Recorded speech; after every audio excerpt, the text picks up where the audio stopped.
Hello students, welcome to Dronacharya IS YouTube channel. I am Dr. Daman Benipal presenting you daily current affairs covering 9th January 2022. इस video lecture में हम आज के the Hindu newspaper में आए वो सभी इम्पॉर्टेंट न्यूज़ आर्टिकल्स कवर करेंगे जो कि हमारे UPSC preparation point of view से इम्पॉर्टेंट हैं. सो लेट्स बिगिन विद इट. तो चलिए शुरुआत करते हैं आज के हमारे पहले टॉपिक से, which is about Sudan crisis. बीते दिनों सूडान काफ़ी ज़्यादा न्यूज़ में रहा है और न्यूज़ में रहने की वजह ये थी कि सूडान के जो सिविलियन प्राइम मिनिस्टर थे अब्दुल्ला हमदोक, उन्होंने रिसेंटली रिज़ाइन किया था, जिसके बाद से सूडान काफ़ी चर्चा में था. नाउ आज की ये जो न्यूज़ आई है ये भी सूडान क्राइसिस के बारे में ही है. सूडान के क्राइसिस को लेकर यूनाइटेड नेशंस ने अपनी स्टेटमेंट दी है. तो सबसे पहले एक बार क्विकली ब्रीफ आउट कर लेते हैं कि सूडान के अंदर क्या सिचुएशन चल रहा है and then we will see इसको लेकर यूनाइटेड नेशंस का क्या स्टैंड है. तो सूडान क्राइसिस को अगर हम हमारे यूपीएससी प्रिपरेशन से लिंक करें तो it is important for both prelims as well as for mains examination. Prelims point of view से हमें सूडान की जो लोकेशन है वो क्लियर होनी चाहिए. सूडान की एग्जैक्ट लोकेशन कहाँ है, कहाँ पे सिचुएटेड है और सूडान के नेबर्स में आसपास नेबरिंग एरियाज़ में क्या क्या है वो हमें क्लियर होना चाहिए. नाउ सबसे पहली बात, you will see that the Sudan country is present in African continent. Africa continent में आपको सूडान मिलेगा. नाउ अफ्रीका कॉन्टिनेंट को लेकर हम बड़ी अच्छी चीज़ याद करते हैं और आप नोटिस भी कर सकते हैं यहाँ पे कि यहाँ से इक्वेटर भी पास करती है. तो इक्वेटर पास करती है तो इक्वेटर की वजह से नॉर्दर्न हेमिस्फेयर और सदर्न हेमिस्फेयर मिल जाएगा. So the area which is lying in the north of equator is basically your northern hemisphere and the area which is lying in the south of equator is your southern hemisphere. ठीक है जी, equator ने north और south दे दिया हमें. उसके बाद अगर आप ध्यान से देखें ये जो लॉन्गिट्यूड यहाँ से पास कर रहा है this is called as prime meridian. Okay ji, prime meridian earth को भी 2 हेमिस्फेयर्स में डिवाइड करता है, namely western hemisphere and eastern hemisphere. बहुत इजी कॉन्सेप्ट है ये, ध्यान से देखिए. हमारे पास वो लैटिट्यूड जो कि अर्थ के बिल्कुल सेंटर से पास करता है और अर्थ को 2 इक्वल हाफ्स में डिवाइड करता है, उस लैटिट्यूड को हम कहते हैं इक्वेटर और इसे हम 0 डिग्री से डोनेट करते हैं. Similarly we have a longitude as well जो कि अर्थ को 2 इक्वल हाफ्स में डिवाइड करता है, जो कि ग्रीनिच लंदन से पास करता है और जिसे हम कहते हैं प्राइम मेरिडियन, और इसे भी हम 0 डिग्री से डोनेट कर सकते हैं. नाउ इससे मिलता क्या है, इक्वेटर ने अर्थ को 2 हाफ्स में डिवाइड कर दिया. जो इसके नॉर्थ में लाई करेगा दैट इज नॉर्दर्न हेमिस्फेयर और जो साउथ में लाई करेगा that is southern hemisphere. Similarly अगर हम प्राइम मेरिडियन की बात करें तो प्राइम मेरिडियन के जो ईस्टर्न एरिया के अंदर लाई कर रहा है उसे हम कहते हैं ईस्टर्न हेमिस्फेयर और जो वेस्ट में लाई कर रहा है that is called as western hemisphere. तो ध्यान से देखिए, अफ्रीका में ये दोनों चीज़ें पास कर रही हैं, इक्वेटर भी पास करता है और प्राइम मेरिडियन भी पास करता है. तो इसका मतलब अफ्रीकन कॉन्टिनेंट इन चारों हेमिस्फेयर में लाई करता है. अफ्रीका का कुछ पार्ट नॉर्दर्न हेमिस्फेयर में है, कुछ पार्ट सदर्न हेमिस्फेयर में है, मेजर पार्ट ईस्टर्न हेमिस्फेयर में है और ये इस तरफ का पार्ट वेस्टर्न हेमिस्फेयर में है. तो याद रखेंगे it is the only continent on the earth which belongs to all these 4 hemisphere. पहली बात ये. नाउ इसके साथ आपको मैं एक एक्सरसाइज भी दूंगी बिकॉज आई वांट कि आपकी जो मैप बेस्ड क्वेश्चंस है वो साथ साथ में कवर होते रहें. आपने आज मार्क करने हैं वो कंट्रीज़, लर्न करने हैं कंट्रीज़ जहाँ से इक्वेटर पास करती है. बहुत ही कॉमन क्वेश्चन है और ये इजीली एग्जाम में मिल भी जाता है आपको. तो एटलस ओपन करेंगे और कॉन्टिनेंट वाइज आप हर एक कंट्री को याद करेंगे. तो तरीका क्या कौन सा फॉलो करेंगे, continent wise. Similarly you will learn the countries through which prime meridian passes. ठीक है जी. नाउ ये आई होप आप इस एक्सरसाइज को करेंगे. Now coming back to Sudan, अब सूडान की तरफ आते हैं. Now if you see Sudan northern hemisphere में लाई कर रहा है. क्यों? क्योंकि it is lying in the north of equator और 2 मेजर लैटिट्यूड्स के बीच में लाई कर रहा है. It is lying between equator and Tropic of Cancer. Now ये आपके ज्योग्राफी पॉइंट ऑफ व्यू से इंपॉर्टेंट हो जाता है. आप ज्योग्राफी में जब क्लाइमेटोलॉजी पढ़ते हैं तो वहाँ पे एक टॉपिक आता है वर्ल्ड क्लाइमेट, और वर्ल्ड क्लाइमेट में आप सूडान टाइप ऑफ क्लाइमेट पढ़ते हैं. याद आया आपको? Sudan type of climate, which can also be called as savanna climate, right? तो उसका बड़ा फीचर यही होता है ना। आप ज्योग्राफी में पढ़ेंगे कि यहाँ पे किस तरह से प्रेशर बेल्ट शिफ्ट होती हैं। दो प्रेशर बेल्ट आपको मेनली यहाँ पे मिलती हैं, ITCZ and sub tropical high pressure belt.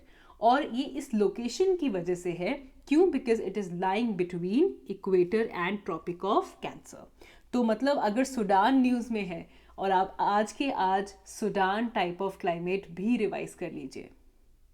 इसके बाद एक और पॉइंट जो काफ़ी इंपॉर्टेंट है, that is to know the neighbouring countries of Sudan. तो सबसे पहले अगर हम सूडान के नदरन एरिया में देखें तो यहाँ पे आपको मिलेगा इजिप्ट, ठीक है जी, इजिप्ट। अगर आप सूडान के वेस्ट में देखें तो आपको मिलेगा चैड भी जिसको हम कह देते हैं। अगर हम सूडान के थोड़ा सा साउथ वेस्ट में देखें तो यहाँ पे आपको मिलेगा सेंट्रल अफ्रीकन रिपब्लिक। बिल्कुल अगर हम साउथ में देखें तो यहाँ पे आपको मिलेगा साउथ सूडान, ठीक है जी, सूडान के बिल्कुल साउथ में आपको मिलेगा साउथ सूडान। ईस्टर्न साइड पे ये कंट्री है, इसे हम कहते हैं Eritrea, and this one over here is Ethiopia. Okay, तो ये आपको याद होना चाहिए, Egypt, Chad, Central African Republic, South Sudan, Eritrea, Ethiopia, ठीक है जी। इसके बाद एक और क्वेश्चन जो यहाँ से इजीली बन सकता है, that is to be very clear कि सूडान कहाँ पे है और साउथ सूडान कहाँ पे है। Let me quickly mark this. ये जो कंट्री है यहाँ पे, दिस इज साउथ सूडान। और बहुत ध्यान से नोटिस कीजिए that south Sudan it is landlocked. South Sudan completely क्या है? लैंडलॉक्ड कंट्री है। ये किसी भी सी और ओशन को टच नहीं करता। लेकिन अगर हम सूडान की बात करें तो सूडान लैंडलॉक्ड नहीं है। क्यों नहीं है? Because it is touching Red Sea. तो ये बहुत ही अच्छी पॉइंट है जो कि दोनों को आप याद रखिएगा, कंफ्यूज मत कीजिएगा। सूडान लैंडलॉक्ड नहीं है, वो रेड सी को टच करता है। और अगर हम साउथ सूडान की बात करें, साउथ सूडान लैंडलॉक्ड है, ठीक है जी। तो ये कुछ ऐसे पॉइंट्स हैं जो कि आपको क्लियर होने चाहिए from your prelims point of view. आगे अगर हम इसे मेंस एग्जामिनेशन से लिंक करें तो ये पूरा का पूरा जो क्राइसिस है यही काफ़ी इंपॉर्टेंट हो जाता है। नाउ जो प्रेजेंटली सूडान में जो क्राइसिस चल रहा है, अगर हम इसके बैकग्राउंड को समझें तो इट गोज़ बैक टू 2019। 2019 में सूडान के अंदर एक पॉपुलर रेवोल्यूशन होती है जिसकी वजह से सूडान के ऑटोक्रेट जिनका नाम है जनरल उमर अल बशीर, उन्हें टॉपल आउट कर दिया जाता है, ओवरथ्रो कर दिया जाता है। जिसके बाद पहले तो एक मिलिट्री लेड ट्रांजिशनल काउंसिल बनती है जिसके अंदर पूरे के पूरे जो मेंबर्स थे वो मिलिट्री के थे। हाउएवर इसे रिप्लेस करके एक सॉवरेनिटी काउंसिल बनाई जाती है जिसके 11 मेंबर्स होते हैं। और इस 11 मेंबर्स में भी मिलिट्री और सिविलियन लीडर्स ये दोनों प्रेजेंट थे। नाउ जब से ये सॉवरेनिटी काउंसिल का रूल चल रहा था, इसी टाइम पे मिस्टर हमदोक को प्राइम मिनिस्टर बनाया गया। एंड इस टाइम पे सूडान ने कुछ काफ़ी स्लो एंड स्टेडी डेवलपमेंट्स भी की। फॉर एग्जांपल सूडान वहाँ पे जो रेबल ग्रुप्स थे उनके साथ इन्होंने पीस डील साइन कर ली थी। They also band the female genital mutilation जो कि कॉमनली सूडान के अंदर हो रहा था। अलॉन्ग विद दिस इज़राइल के साथ भी सूडान ने एक पीस डील साइन की थी। And Sudan started to reach out to international powers कि उन्हें वो फाइनेंशियल असिस्टेंस दें ताकि सूडान की जो कंडीशन है वो और इम्प्रूव हो सके। अलॉन्ग विद दिस अगर हम यूएन की बात करें तो वहाँ पे एक लिस्ट होती है जिसे हम कहते हैं list of state sponsors of terrorism. तो कहाँ पे स्टेट स्पॉन्सर कर रही है टेररिज्म को, राइट? सो इस लिस्ट से भी सूडान का जो नाम था उसे निकाल दिया गया। तो जो भी रिफॉर्म सूडान के अंदर हो रहे थे, डोमेस्टिकली हो रहे थे, एंड अलॉन्ग विद जो इंटरनेशनल रिकग्निशन सूडान को मिल रही थी, उससे यही लग रहा था that Sudan is slowly and steadily transitioning towards democracy. तो ये पूरा का पूरा अभी तक का 2019 के इस ओवरथ्रो करने के बाद ऑटोक्रेसी को, तब से ये कंडीशंस लग रही थी। लेकिन आर्मी दोबारा स्ट्राइक बैक करती है अक्टूबर 2021 में, जब ये जो गवर्नमेंट अगस्त 2019 से जो चलती आ रही है सॉवरेनिटी काउंसिल, इसे मिलिट्री कू के तहत हटा दिया जाता है।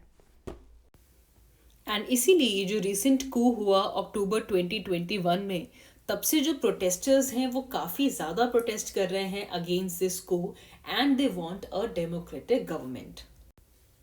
नाउ इस पूरी सिचुएशन को लेकर यूनाइटेड नेशंस ने ये कहा है that they will hold talks in Sudan, and जिसका मेन एम यही होगा कि जो ट्रांजिशन है, जो पॉलिटिकल ट्रांजिशन इस वक्त सूडान में चल रही है, वो एक सही तरीके से सस्टेनेबल पाथ को फॉलो करते हुए ये ट्रांजिशन डेमोक्रेसी और पीस की तरफ पहुँचे। एंड यहाँ पे स्पेशली जो स्टेलमेट कंडीशन आ चुकी है अक्टूबर को के बाद, और उसके बाद प्राइम मिनिस्टर हमदोक का रिज़ाइन करना, इसने वहाँ के पॉलिटिकल क्राइसिस को और भी ज़्यादा ट्रबलसम सिचुएशन में डाल दिया है।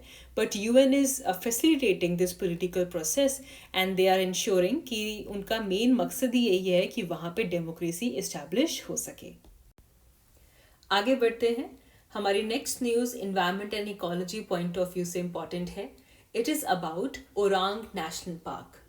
Well, Orang national park, it is located in Assam, and ये न्यूज़ में इसलिए आई है बिकॉज आसाम गवर्नमेंट ने एक नोटिफिकेशन रिलीज़ किया है जिसके तहत ओरांग नेशनल पार्क के साइज़ को 3 टाइम्स इंक्रीज़ किया जाएगा।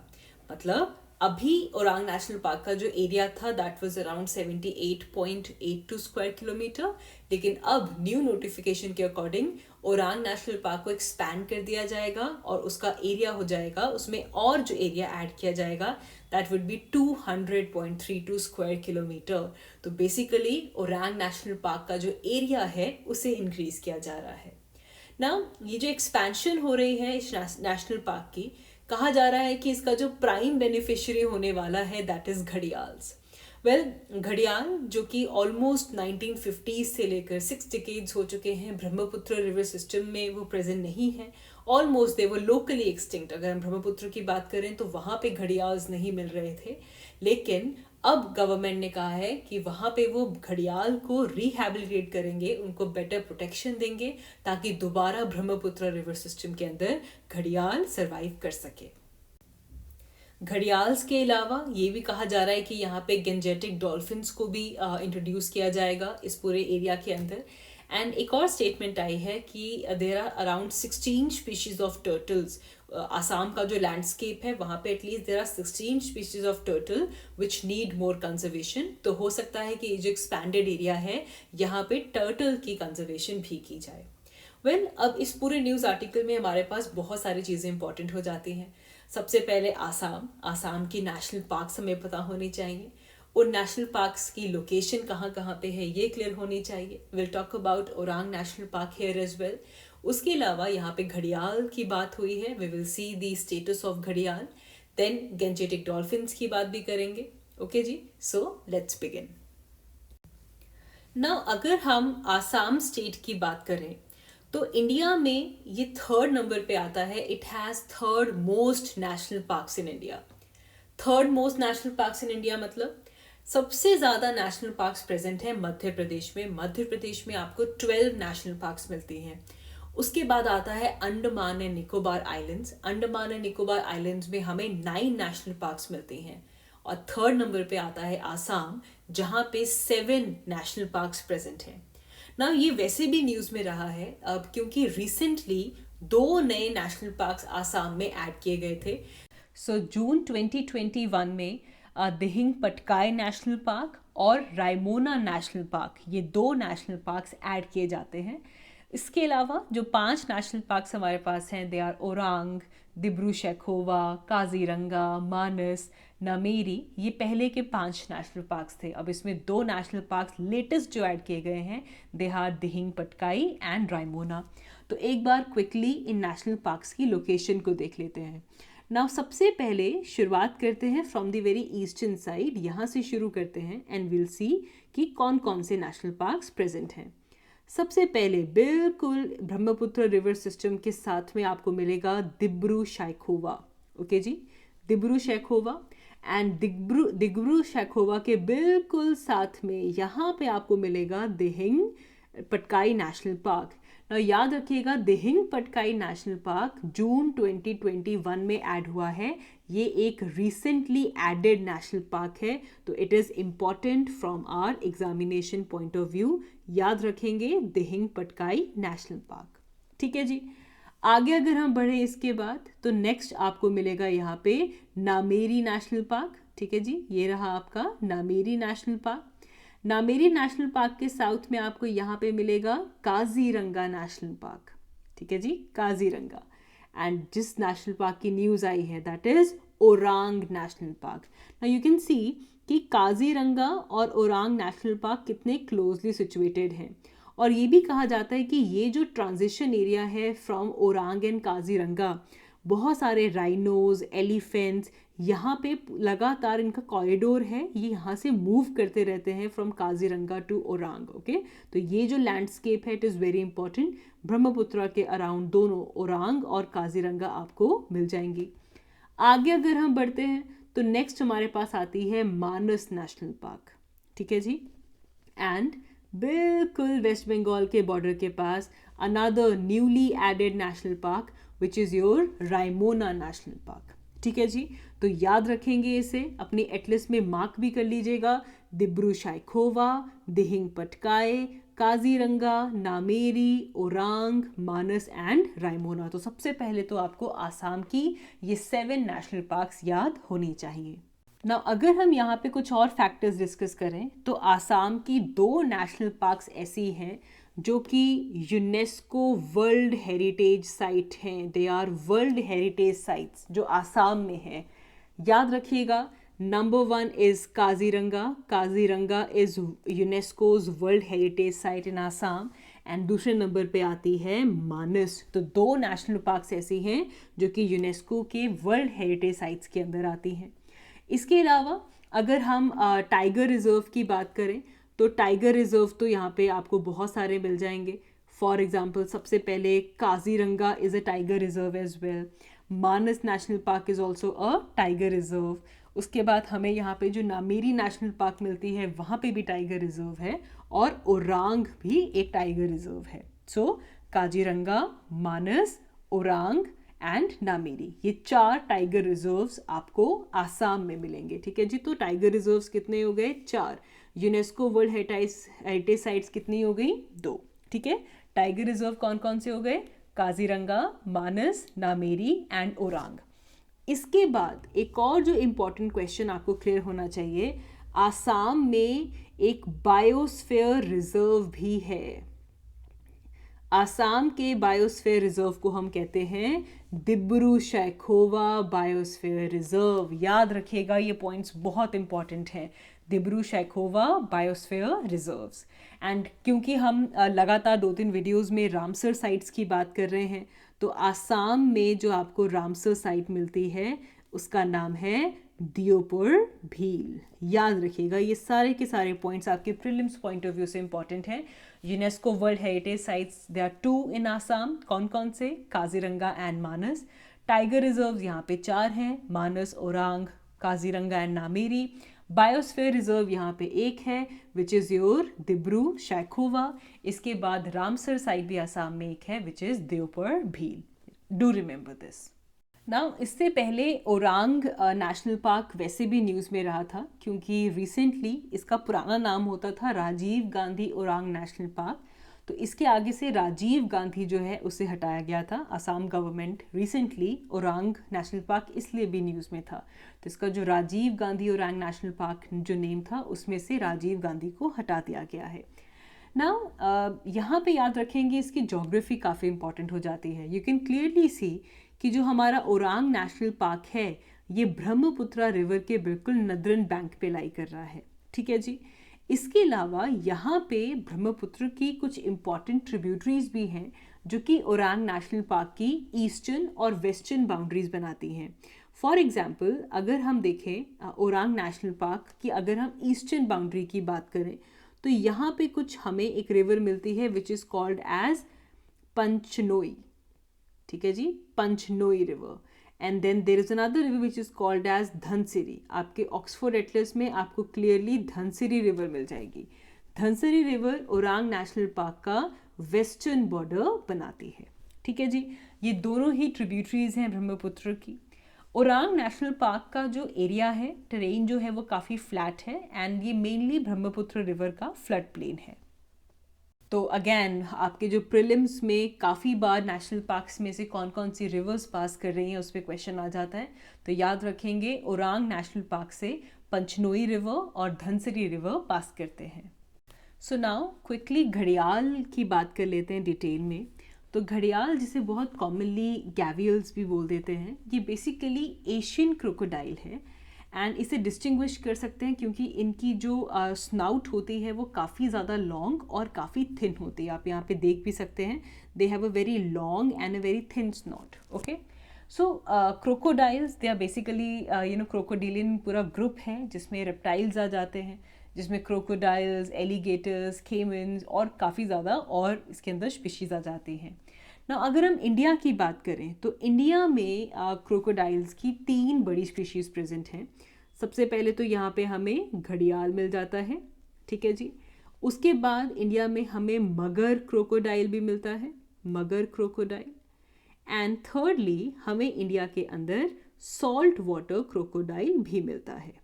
तो इंडिया में क्रोकोडिलियंस की 3 स्पीशीज़ मिलती हैं, घड़ियाल, मगर crocodile and salt water crocodile. याद रखेंगे, इनमें से जो घड़ियाल है ये IUCN की रेड लिस्ट के अंदर क्रिटिकली एंडेंजर्ड कैटेगरी में फॉल करता है। It is very important, it is घड़ियाल only which falls under the category of critically endangered. अगर हम मगर की बात करें, मगर क्रोकोडाइल, तो ये सिर्फ और सिर्फ वल्नरेबल है और salt water is of least concern, ठीक है जी। तो इन सब में से सबसे ज़्यादा थ्रेट भी किसके ऊपर है? घड़ियाल के ऊपर है। इसीलिए घड़ियाल IUCN के अकॉर्डिंग क्रिटिकली एंडेंजर्ड है। एक और चीज़ याद रखेंगे, साइट्स के अपेंडिक्स में ये सब के सब, ये तीनों के तीनों अपेंडिक्स 1 में फॉल करते हैं। एंड सिमिलरली अगर हम इंडिया के वाइल्ड लाइफ प्रोटेक्शन की बात करें तो ये तीनों के तीनों इंडिया के वाइल्ड लाइफ प्रोटेक्शन एक्ट 1972 में भी शेड्यूल 1 में फॉल करते हैं। सिर्फ जो इनका वेरी कर रहा है वो इनका IUCN स्टेटस वेरी करता है ना। घड़ियाल्स का जो नेचुरल हैबिटेट है ये मेनली नदरन पार्ट ऑफ इंडिया की जो फ्रेश वाटर्स हैं वहाँ पे हमें घड़ियाल मिलते हैं। उसमें भी यमुना की जो चंबल रिवर है, Chambal river was famous for gharials. Secondary habitat की बात करें तो उत्तर प्रदेश और उत्तराखंड की जो बाकी नदियां हैं, घाघरा रिवर, गंडक रिवर, गिरवा रिवर, रामगंगा, सोन, इन सब में भी हमें घड़ियाल मिल जाता है ना। घड़ियाल से याद रखेंगे वो रिवर सिस्टम जिसमें आपको घड़ियाल्स की पॉपुलेशन ज़्यादा मिल रही है, इट इंडिकेट्स कि उस रिवर के अंदर जो वाटर है वो क्लीन वाटर है। So they are basically even a good indicator कि रिवर के अंदर जो वाटर है वो क्लीन है या नहीं है। घड़ियाल्स को लेकर इंडिया में ब्रीडिंग सेंटर्स भी हैं।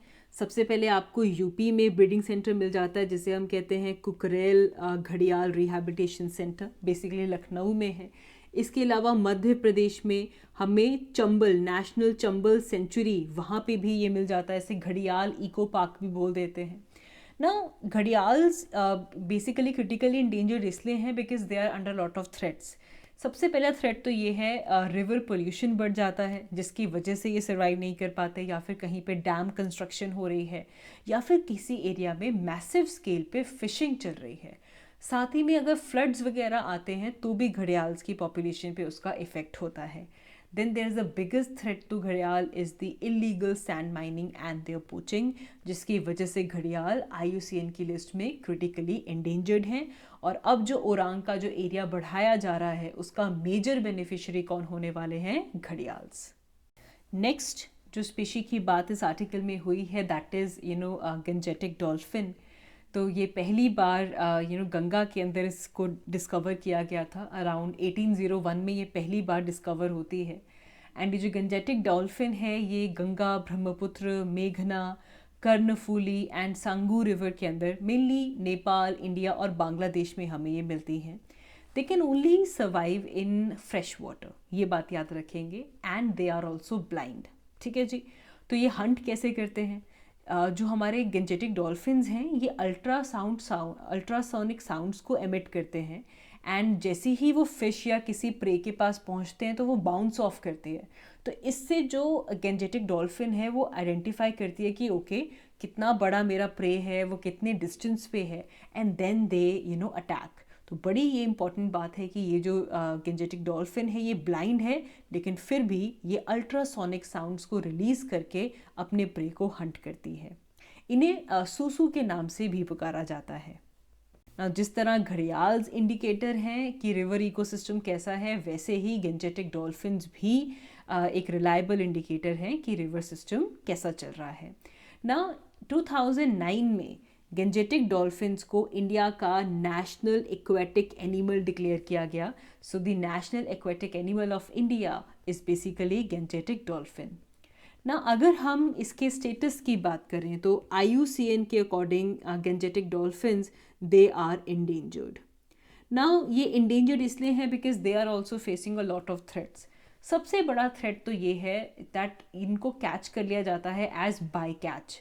मतलब बेसिकली जब फिश को कैच करने के लिए जाते हैं तो एक्सीडेंटली जो हमारी ये जो गेंजेटिक डॉल्फिन्स हैं ये भी फिशिंग नेट के अंदर फंस जाती हैं। तो जब भी ऐसा हो कि एक्सीडेंटली जिस फिशी की ज़रूरत नहीं थी लेकिन वो भी हमने कैच कर ली है तो उसे कहा जाता है बाय कैच। तो पहला तो चीज़ क्या हो रही है, ये बाय कैच की वजह से इनकी पॉपुलेशन कम हो रही है।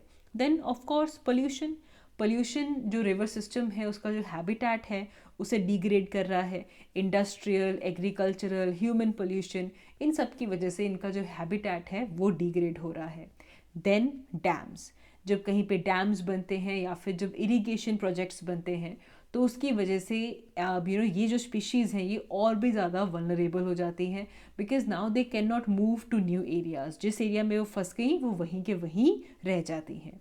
तो इसीलिए ये इंडेंजर्ड हैं, जिसकी वजह से साइट्स के अंदर इनको अपेंडिक्स 1 में डाला गया है। देन अगर हम सिमिलरली हमारे वाइल्ड लाइफ प्रोटेक्शन एक्ट की बात करें तो उसके अंदर भी इसको शेड्यूल 1 में डाला गया है। मतलब अगर कोई गेंजेटिक डॉल्फिन को किल करता है तो ये एक पनिशेबल एक्ट होगा। देन अगर हम देखें कन्वेंशन ऑन माइग्रेटरी स्पीशीज़ तो उसके अंदर इसे अपेंडिक्स 2 के अंदर डाला गया है। नाउ ये बेसिकली माइग्रेटरी स्पीशीज़ वो होती हैं which need conservation and management between international corporation, जो कि इंटरनेशनली मूव करती हैं, उनके लिए कंजर्वेशन ऑफ माइग्रेटरी स्पीशीज़ आती है। तो उसके अंदर इसे अपेंडिक्स 2 में डाला गया है। तो याद रखिएगा इन दोनों ही ऑर्गेनिज्म, इन दोनों ही स्पीशीज़ के बारे में जिनको ओरांग नेशनल पार्क के अंदर री इंट्रोड्यूस किया जाएगा। आगे बढ़ते हैं। हमारी नेक्स्ट न्यूज़ चाइना और मालदीव से है। सो चाइना के फॉरेन मिनिस्टर अपने 5 नेशन ट्रिप में निकले हैं जिसके दौरान वो एरिट्रिया, कीनिया, कोमोरोस, मालदीव्स और श्रीलंका पहुंचने वाले हैं। तो अपने इसी फॉरेन नेशन 5 नेशन ट्रिप्स के दौरान चाइना के फॉरेन मिनिस्टर मालदीव्स पहुंचे और मालदीव्स में चाइना और मालदीव के 50 इयर्स ऑफ डिप्लोमेटिक रिलेशंस को मार्क करते हुए दोनों ही कंट्रीज़ ने कुछ एग्रीमेंट्स को साइन किया। इन एग्रीमेंट्स में मेनली 2 चीज़ें आईं।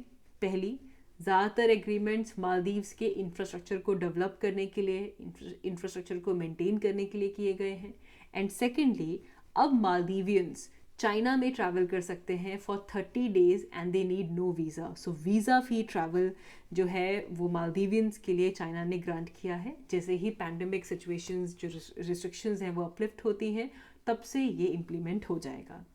नाउ मेनली चाइना मालदीव्स को इकोनॉमिकल और टेक्निकल कॉरपोरेशन देना चाहता है ताकि वहाँ पे जो सोशल, लाइवलीहुड और इंफ्रास्ट्रक्चर प्रोजेक्ट्स हैं उनको एक बूस्ट मिल सके।